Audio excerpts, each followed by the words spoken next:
So today we will finish this lesson, and I say that I'm dragging my feet, but I'm only dragging my feet by a week. Should have finished it last week. The reason that I am dragging my feet is because I just love talking about this. I just love us being able to discuss how we can talk with people and how we can make the ability to try to change hearts and minds. 1 Peter chapter 3 verse 15 is the basis of the entire lesson. What does 1 Peter chapter 3 verse 15 say? We need to be ready. We got to sanctify the Lord in our heart and be ready to give an answer for the reason of the hope that's within us. And that all boils down to, how do we deal with these different topics? And the writer of this material, I think, has done a great job in condensing. We've got these that we looked at. We've done 6. There's going to be 3 more that we'll do this class period, and then we'll be on to the last lesson. He's done really well in picking 9 topics that if you're going to get into a discussion with someone, chances are it's going to be over one of these 9 topics. And so we've spent a lot of time kind of going back and forth about what do you say if someone wants to know more about the existence of God, the resurrection and deity of Christ, the inspiration of the Bible, why we believe in heaven and hell, what you have to do to be saved, and the purpose and method of baptism. Because, of course, what we do to be saved includes baptism, but baptism in a lot of people's minds is its own separate discussion. So we spent that time last time. So now, starting off with this class period, let's talk about another one. Let's talk about why we reject denominationalism. How would you answer someone as to the reason why that we reject denominationalism? Okay, so you look in the plan of God. Well, what is the plan of God? Jesus built one church. So that one church in the church is the body in Ephesians 1, 22 and 23. Then Ephesians 4, verse 4, along with Colossians 3, verse 15, tells us that there is how many bodies? That there's one body. And you look at the message that the apostles preached in the book of Acts, it was one singular message about the existence of the church. It was one church that they preached. You see the different churches in the New Testament. There's how many of them? 12, 15, probably individual ones. And then you have the collection of what the churches of Galatia, which of course opens it up to who knows how many. But the point is, how do you explain all of those different churches? They were local assemblies that still did what? Practiced what Jesus taught in the one body, the one church. Here's another point that I make that I at least just get people to think about. When Jesus was on the earth, what was Jesus religiously? He was a Jew. Did the Jews have denominations? They did. So what were the denominations of the Jewish people? Two of them's immediate, Pharisees and the Sadducees. Well, who else? You've got, one of the apostles was this, only mentions it one time. He was a zealot. We should all be zealots, by the way, but not the way that this apostle was a zealot, but we should all be zealous. What else was there? There were Essenes. There were Herodians. That's mentioned in the New Testament too. There were different denominations. But what did Jesus do? He didn't identify, or he didn't side with any of them. He started something completely new. And then, of course, advocated that all of us follow that new thing, which was the one church. So that's the way that I try to answer people with the idea of why we reject denominationalism. The fact that Jesus did it, and that when Jesus established a church, it was one church that could have different localities. It wasn't one church that had a lot of different churches in it that all taught what? Different things. Okay, babe.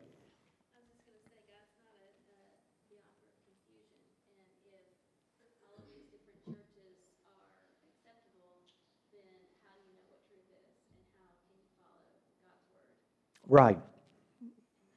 Yeah, exactly right. And even when you look in different denominations, and they can, if you talk about Protestant denominations, then they're mostly going to fall within a few lines of reasoning. Most of the time they'll be Calvinistic, or they'll follow to Reformed theology. Most of the time when they look at the end of the world, it's going to be a premillennial understanding. So, these are not, this isn't a blanket statement of all, but most of them will fall along those lines. Nevertheless, every religious group is what? Is different. Is different. Get a Lutheran to talk with you sometime, and then talk to a Methodist, and then talk to a Baptist. I mean, you will be surprised at how much differences there are. A Presbyterian, you'll be shocked by how many differences there are between the different religious groups. So then hopefully you try to get them to see, is that what Jesus did in the New Testament? And then as these New Testament churches are being established, and then as they're, just as important as them being established and connecting with the faith, are also them leaving the faith. Because when they leave the faith, what do we learn? What have they left? A singular teaching, okay? They're a part of the universal body because they follow a teaching. They leave that body because they fail to. Okay, here is a big one. Here is a big one. Oh, guys, I don't know how many times I have taken people, and sometimes I do this, sometimes I don't. I'll take people who have moderate to high amounts of exposure to the Bible. I'll take people with low amounts of exposure to the Bible. We'll sit down and I'll ask them, what questions do you have for me? They, funny enough, fall along two lines. I'll give you one of them. The first one is, what does the book of Revelation mean? And the second one is what? Why don't you guys have a band or musical instruments? I'm not joking. I mean, I'll throw a lot of comments out just to be funny. This is not one of them. So this is, and obviously when people come to visit, this is something that really intrigues them. Why I would go every other place I've ever been. There's a band, and sometimes it's simple. Maybe a man or a lady that plays a piano, all the way up to as much production as you would see in a concert that I'd pay $250 ticket for. I mean, seriously. So what would you tell people as to why we don't use musical instruments? There's different points that can be made, just kind of like the previous one. So someone start me out with a point that you could make.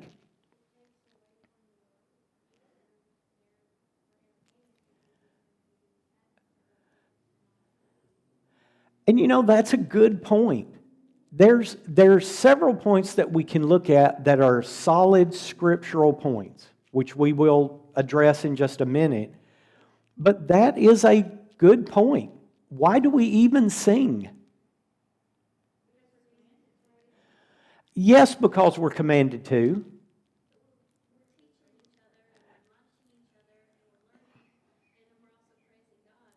Yeah. And it's building us up. How many times have you guys sung a song and you get goosebumps? Or or a tear comes to your eye because you sing a song. We were kind of joking a little bit yesterday. I'd mentioned it in the lesson about thinking about anniversaries, and yesterday was the 5th anniversary of my brother's death.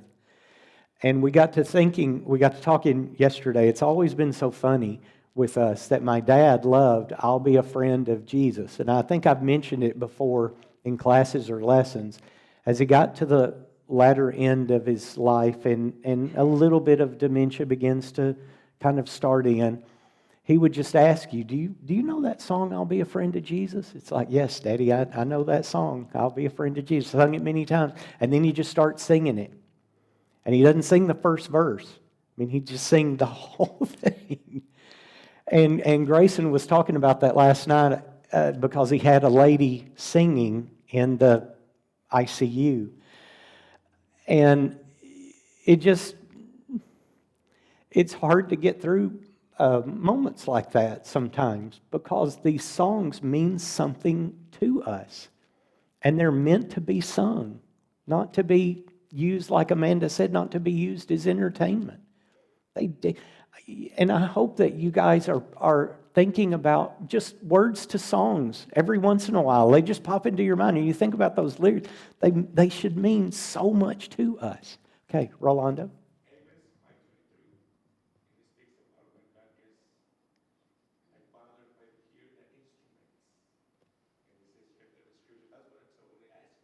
Right.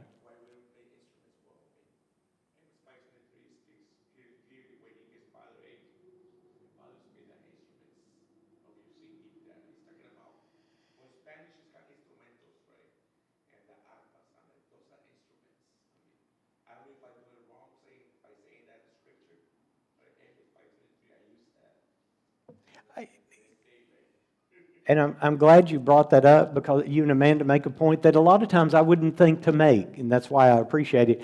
I've had people over here tell me, and over here it gets on your higher end of production, and just watch the stuff that they live stream. Don't take my word for it. Watch the stuff that they live stream. It's on the higher end of production, and there have been people over there who've told me, I kind of miss singing. I mean, yes, they have the lyrics that are coming up behind you, so it is possible for people to join in. But the main point is the band is playing and a soloist is up singing. So most of the people in the audience of however many hundreds there are just listening to it. And someone has mentioned to me before, I kind of miss singing. And I thought, well, good. There's a reason that you ought to miss singing. It's because it's made for us to corporately enjoy, to benefit from, to help each other with, and then to praise God with. Okay, so let's think about something scriptural now. What scriptural answer would you give people? Okay.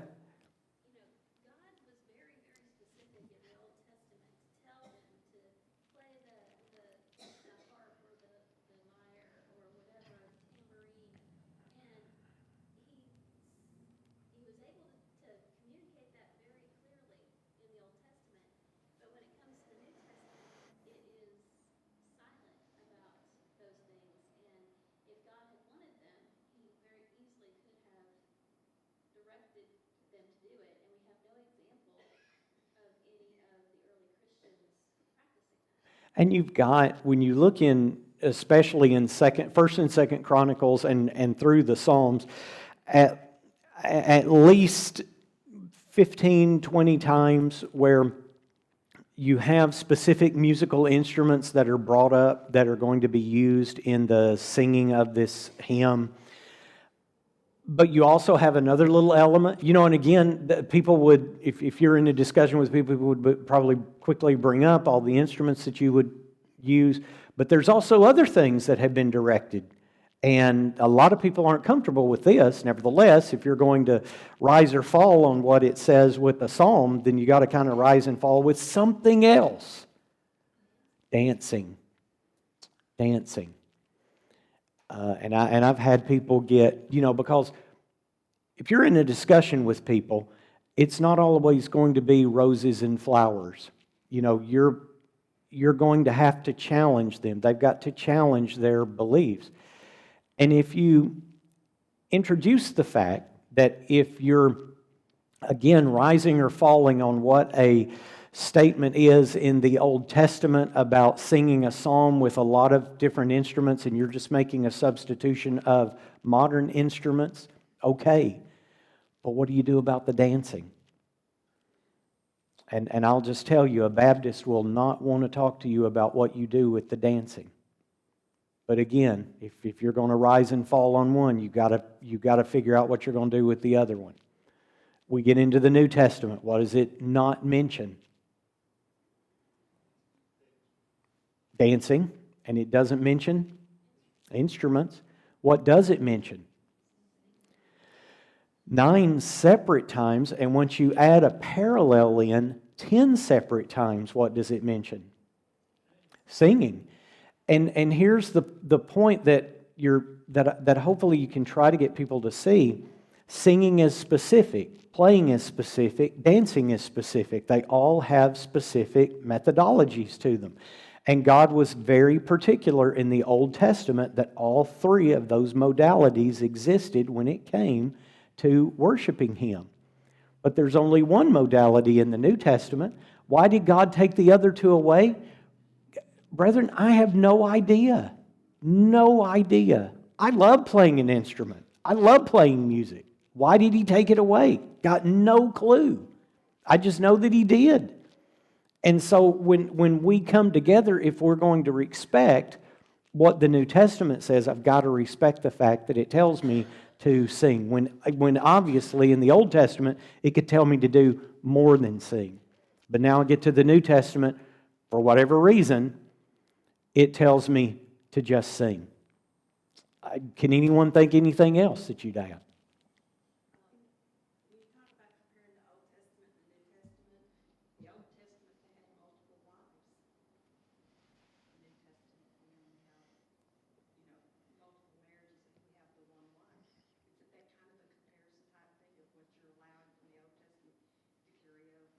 Yes, I've made that point before, that when you go back into the Old Testament, there's a lot of different elements that we wouldn't dream of bringing over into the New Testament. We know that we don't. We know that we shouldn't. So that element of praise, I use the word, those modalities of praise aren't brought into the New Testament, so I don't think about bringing anything else into the New Testament from the Old Testament, like the idea of their acceptance of multiple marriages, or even a lot of the different elements of their worship to God.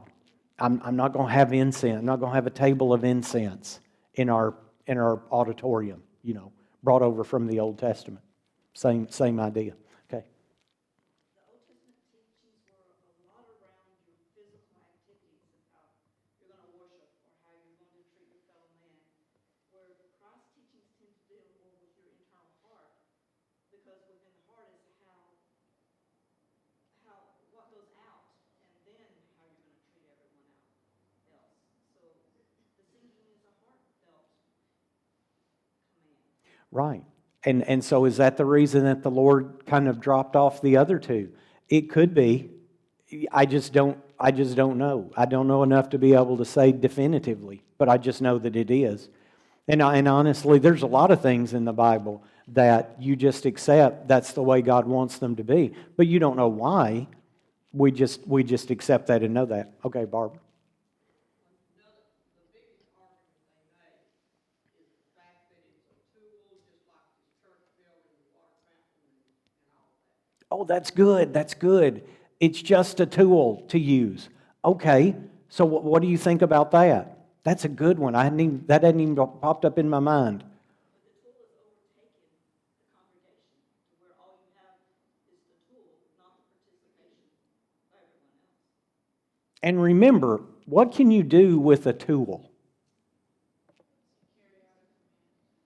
You can either use it or you don't have to use it. You can either use it or you don't have to use it. If it's commanded, I have to what? I've got to use it. I don't have any choice. But a tool I can choose to use or not use. But the fact is, a tool is something that I bring into what I'm trying to ultimately accomplish with. And you have to ask yourself, is that the way that an instrument falls with the New Testament? So again, thinking back to the Old Testament, God was willing to specify when an instrument was used, when even dancing was used. We get to the New Testament, and what? It's not. So, is that the same as a pew or a water fountain?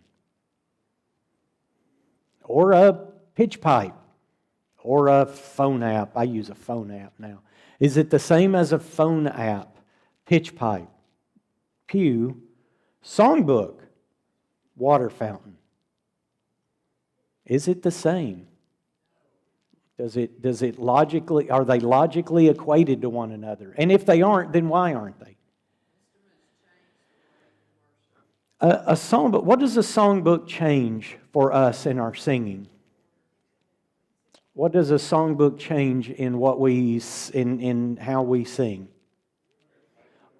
All a songbook does is that I can tell is what?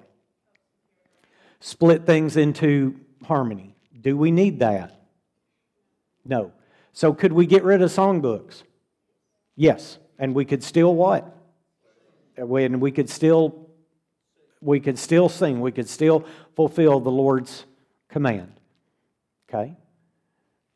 Could I get rid of a pitch pipe? Or my phone app? Yeah, it wouldn't be as good. I'd be off pitch a lot more, but I could get rid of it. When something is there to help you, you can either use it or you don't use it. When God commands something, you have to what? You've got to use it. You've got to do it. And so what does God command? And what does He only command? He only commands us to sing. And the fact that I have things in here that can make the singing better, or maybe even make it worse, is irrelevant to the fact that the command is only to sing. Okay? I can have a water fountain or I can not have a water fountain. We can have bathrooms or we can not have bathrooms. It just doesn't matter. Singing does matter, and singing only does matter. Okay? When we're reading the words, so that we're all singing the same words, so that we can speak to each other and build each other up and edify each other, that still has everyone participating in the act of worship of singing. But when you have someone playing a flute or a trumpet or a saxophone or whatever, they're no longer able to sing because that has superseded their ability to carry out that command. And when you have a big band that's playing and one person singing to an audience rather than a congregation building each other up by everybody participating, that changes your ability to fulfill the command. Because you can go kind of one level deeper, and I have discussed this with people before, but I usually kind of stay away from it. In Ephesians 5 verse 19 and Colossians 3 verse 16, both of them are structured the same way. When it says to sing, who is that to? It's to every person in what? In the entire congregation. If you say that we have to play, if you look at the structure of the way Paul wrote those two verses, and you take the position that we play an instrument, then guess what? Everybody's got to play an instrument. And that would be what? That would be chaos. Let me tell you what that would be, because I've been in really, really big bands. That would be chaos. Unless what? You're all highly trained and very well practiced.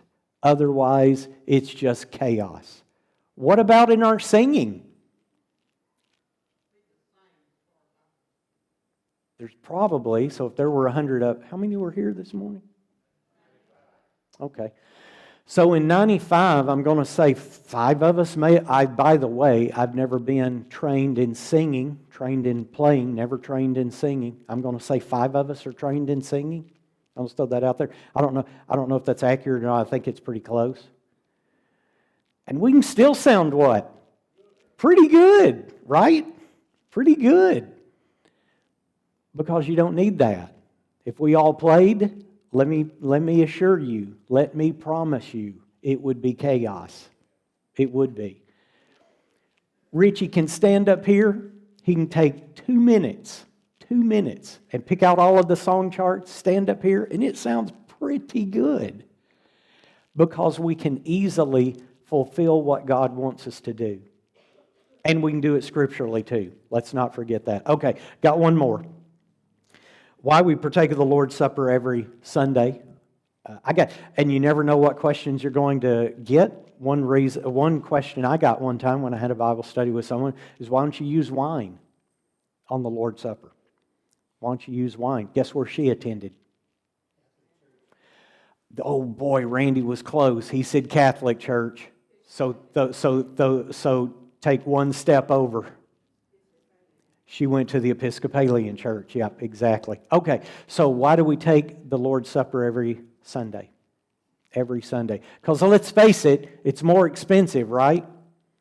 Because if we only did it once a month, or if we only did it every quarter, or if we only did it twice a year, it'd be a lot cheaper.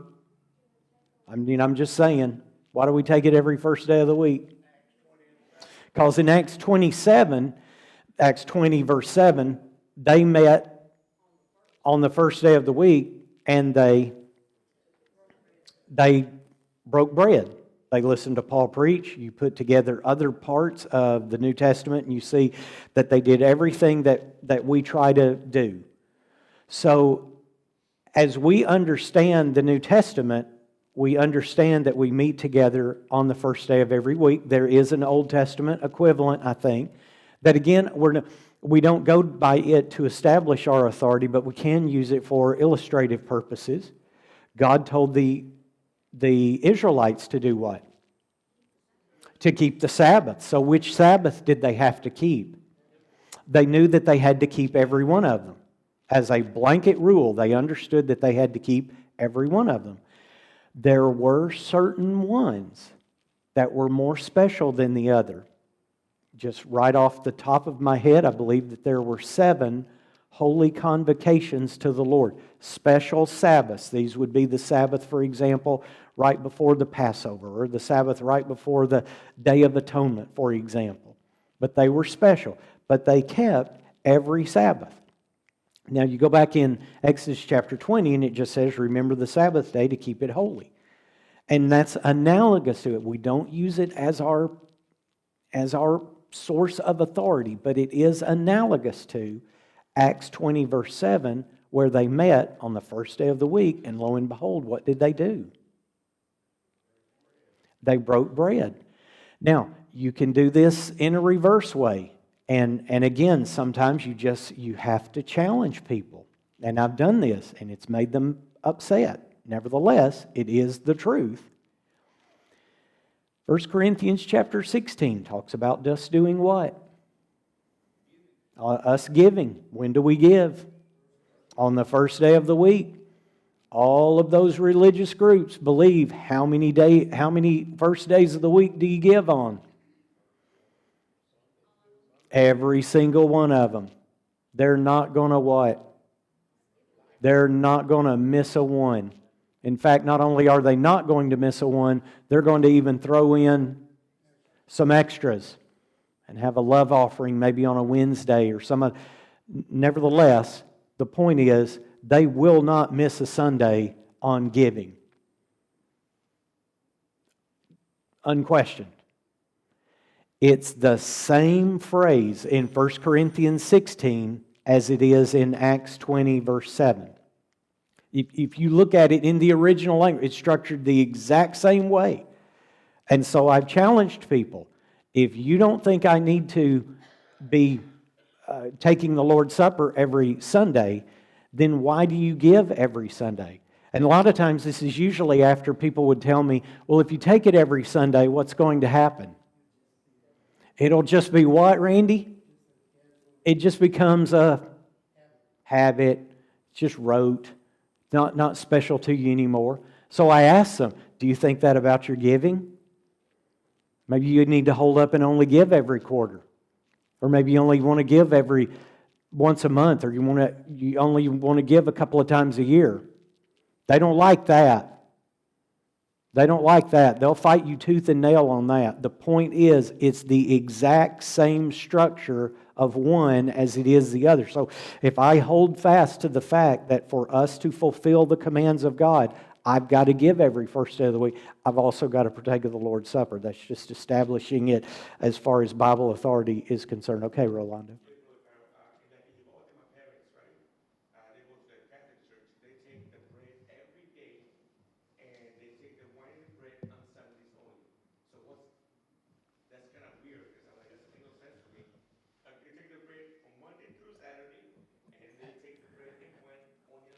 Oh, okay, that's a good that you guys are bringing up so many things I hadn't thought of. And I am running out of time. So, why don't we do it on Saturday?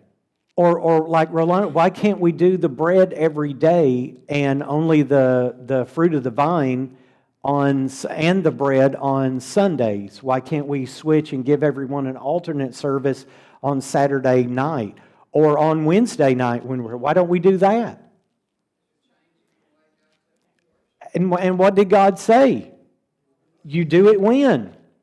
On the first day of the week. And that just like singing excludes the dancing and the playing, on the first day of the week excludes what? Saturday or Thursday night or Wednesday night. You know, we do it today because that's just simply what the New Testament reveals to us. And that's just, I don't know what else to tell people. I try to make my answers just as simple as possible. Sometimes, yeah, it's a little bit challenging because some people need to be challenged with that. But we need to know these answers. Okay, let me just really quick. This is the last part. With the proper attitude, meekness means what? Gentleness. I'm going to be humble about it. I'm not going to be a haughty and arrogant jerk face to face or on Facebook. Fear means what? Respect, reverence. It's not a joke. We joke and we have a lot of fun with each other. We have a lot of fun with the people that we love. But talking about the Bible and about God and about Jesus Christ and why we do what we do isn't a joke. And so we need to have the respect of what we're doing when we're, all of these questions or all these subjects just backed up a little bit, all address the fact of Bible authority, and that properly is no joke. So with meekness, not being arrogant and not being rude, even when you write it or you type it, and understanding fear all wraps up into the way that I respond. Okay, then maintaining a good conscience means that at the end of the day, what do I need to do? I need to be satisfied that I have what? That I have upheld the authority of Jesus Christ, that I have respected God in all things, and that I've been the kind of person that I should have been. That's 1 Peter chapter 3, verse 15. Okay, next week we will start the final lesson before we get to tough texts, which will be 10 or 15 just difficult verses. I'll probably bring back up, we'll probably resurrect, no pun intended, 1 Corinthians 15, verse 29, for example, in the class. Just little passages that you're thinking, what does that mean? And that'll be after we finish this in a couple of weeks.